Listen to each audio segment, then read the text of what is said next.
1, 2, 3, 4 या 5 गोले नहीं, 200 गोले। दक्षिण कोरिया में सारी रात सायरन बजता रहा। उत्तर कोरिया ने दक्षिण कोरिया की सीमा के पास 200 गोले बरसाए हैं।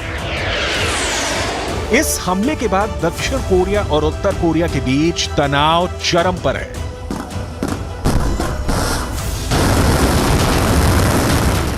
जानी दुश्मन ये दोनों देश युद्ध की आग में जलने लगे तो बहुत ताज्जुब की बात नहीं होगी। वर्षों से किम जोंग उन आंखों में सपना बुनते और उत्तर कोरिया की फैक्ट्रियों को हथियारों से भरते। दक्षिण कोरिया के खिलाफ युद्ध लड़ने की इच्छा में जिए जा रहे हैं। उत्तर कोरिया के तानाशाह किम जोंग उन ने बहुत चालाकी के साथ दक्षिण कोरिया के खिलाफ हमला बोल दिया।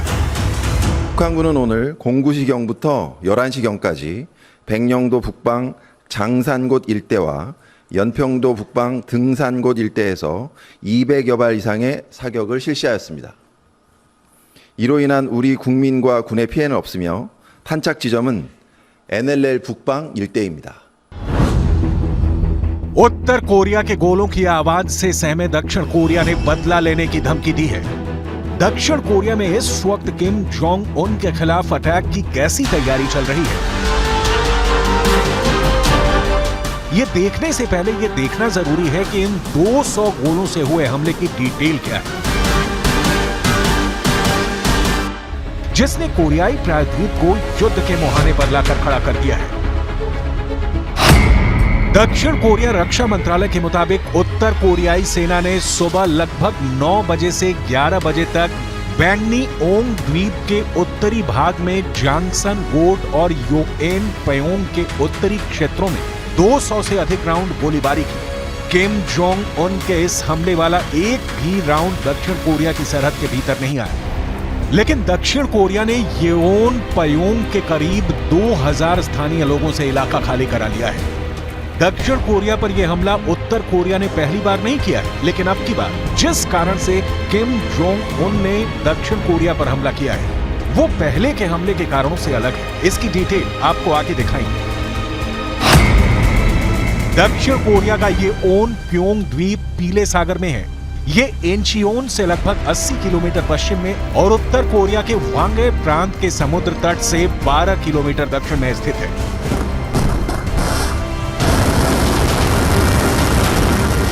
उत्तर कोरिया ने जानबूझकर इस इलाके को हमले के लिए चुना है। उत्तर कोरिया ने दलील दी है कि अपनी रक्षा क्षमता मजबूत करने के लिए तोप से गोले दागने का अभ्यास किया। सरकारी मीडिया ने कहा कि यह कदम नए हथियारों की जांच के तहत उठाया गया है।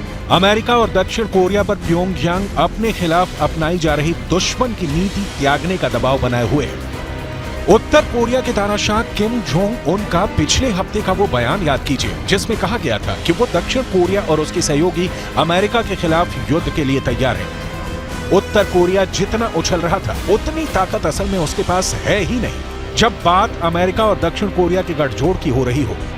सवाल है फिर किम जोंग उन ने दक्षिण कोरिया के खिलाफ इतने गोले क्यों दाग दिए? दौड़ते टैंकों और छूटती गोलियों का यह मंजर दक्षिण कोरिया का है। अमेरिकी फौज और दक्षिण कोरिया की फौज युद्धाभ्यास में जुटी है। यह युद्धाभ्यास किसके खिलाफ अपनी तलवार पर सान चढ़ाना है, पूरी दुनिया को पता है। किम जोंग उन दोनों देशों के इस युद्धाभ्यास से बौखला गए हैं।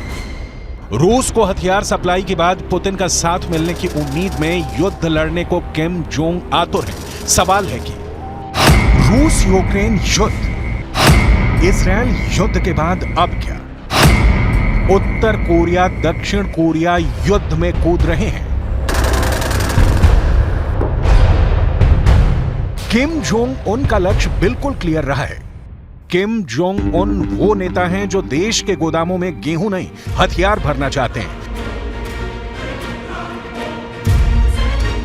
देश भूखा मरे तो कोई गम नहीं, दुनिया को अपनी औकात दिखाते दिखाते उत्तर कोरिया की अर्थव्यवस्था रसातल की ओर जा रही है। लेकिन बम, तोप और गोलों को बनाने में कोई कमी नहीं आ रही है। किम जोंग उन के हमले के बाद दक्षिण कोरिया ने क्या एक्शन लिया है, इसे विस्तार से आगे दिखाएंगे। दक्षिण कोरिया की सेना के ज्वाइंट चीफ्स ऑफ स्टाफ्स ने कहा है कि बफर जोन में बमबारी कर उत्तर कोरिया ने दोनों देशों के बीच 2018 में किए गए समझौते का उल्लंघन किया है। दक्षिण कोरिया ने उत्तर कोरिया के इस अभ्यास को उकसाने वाला बताया।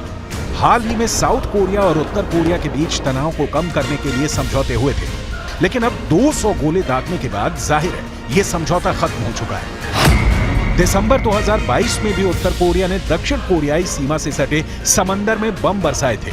वर्ष 2010 में भी किम जोंग उन ने योनप्योंग द्वीप पर हमला किया था, जिसमें 4 लोग मारे गए थे। उत्तर कोरिया के किम जोंग उन की आंखों में दक्षिण कोरिया और अमेरिका की दोस्ती कांटे की तरह चुभती है। किम जोंग उन के रास्ते में यही दोनों देश सबसे बड़ी दीवार भी है। कहा जाता है कि उत्तर कोरिया ने जितनी मिसाइलों की टेस्टिंग की है, उनमें से 80% मिसाइलों का मुंह अमेरिका की ओर है।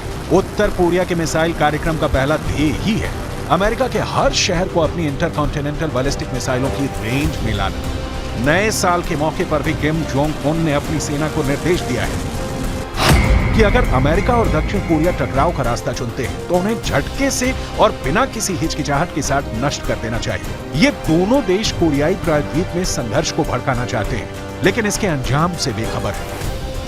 किम जोंग उन ने पिछले 2 सालों में परमाणु हमला करने में सक्षम दर्जनों बैलिस्टिक मिसाइलों का परीक्षण किया है। इनमें से कुछ मिसाइलें तो अमेरिका तक मार कर सकती हैं। इन मिसाइलों की ताकत को लेकर कई एक्सपर्ट भी चिंता जता चुके हैं। स्पष्ट तौर पर नहीं, लेकिन कहा जाता है कि उत्तर कोरिया परमाणु हथियार सक्षम देश है। अगर सच में ऐसा है तो ये बात पूरी दुनिया के लिए चिंता का सबब है। लेकिन यहां यह समझना बहुत जरूरी है कि उत्तर कोरिया क्यों पड़ा है अपने पड़ोसी दक्षिण कोरिया को नेस्तनाबूद करने के पीछे।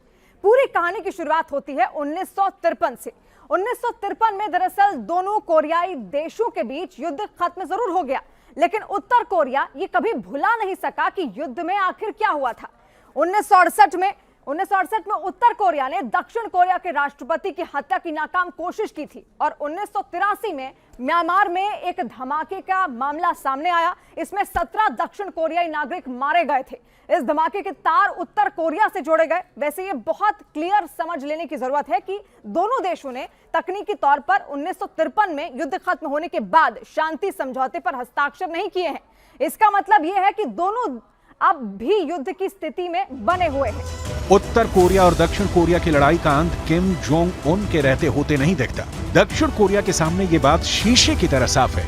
अब सवाल है, तो दक्षिण कोरिया के पास खुद को सुरक्षित रखने के लिए अमेरिका जैसी शक्ति से मिले रहने के अलावा कोई विकल्प नहीं बचता। ये बात 16 आने सच है कि दक्षिण कोरिया के पास जब तक अमेरिका वाला विकल्प बचा रहता है, किम जोंग उन हमले तो करेंगे, लेकिन बेहद सचेत होकर, क्योंकि दक्षिण कोरिया में अमेरिका के 28,500 सैनिक कोरिया युद्ध के बाद से हमेशा तैनात रहते हैं। 28,500 इनकी संख्या है और अमेरिकी दक्षिण कोरिया को एशिया में सबसे खास सहयोगी मानता है। उत्तर कोरिया और चीन के बीच 1961 में एक संधि हुई, जिसमें कहा गया कि अगर चीन और उत्तर कोरिया में किसी भी देश पर हमला होता है तो दोनों देश तुरंत एक दूसरे का सहयोग करेंगे।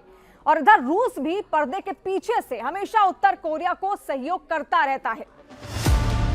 यह भी कहा जा रहा है कि उत्तर कोरिया पर लगाए गए आर्थिक प्रतिबंधों के बाद रूस और चीन दोनों से अहम मदद आपूर्ति के तौर पर मिल रही है। बदले में उत्तर कोरिया रूस को हथियार सप्लाई कर रहा है। यहां बहुत बड़ा कूटनीतिक खेला आपको समझना होगा। दुनिया के देशों की 2 नई खेमेबंदी आप देखेंगे तो यह क्लियर हो जाएगा कि युद्ध के असली खिलाड़ी असल में अमेरिका और रूस हैं। अमेरिका यूक्रेन के साथ है तो रूस यहां उसके खिलाफ खड़ा है। अमेरिका इजराइल के साथ है तो रूस ईरान के साथ दिख रहा है। अमेरिका दक्षिण कोरिया के साथ है तो रूस उत्तर कोरिया का समर्थन करता दिख रहा है। अमेरिका ताइवान के साथ है तो रूस जाहिर तौर पर चीन के साथ है। मतलब दुनिया एक और युद्ध के दरवाजे पर दस्तक दे रही है और यह युद्ध भी एशिया में ही होगा।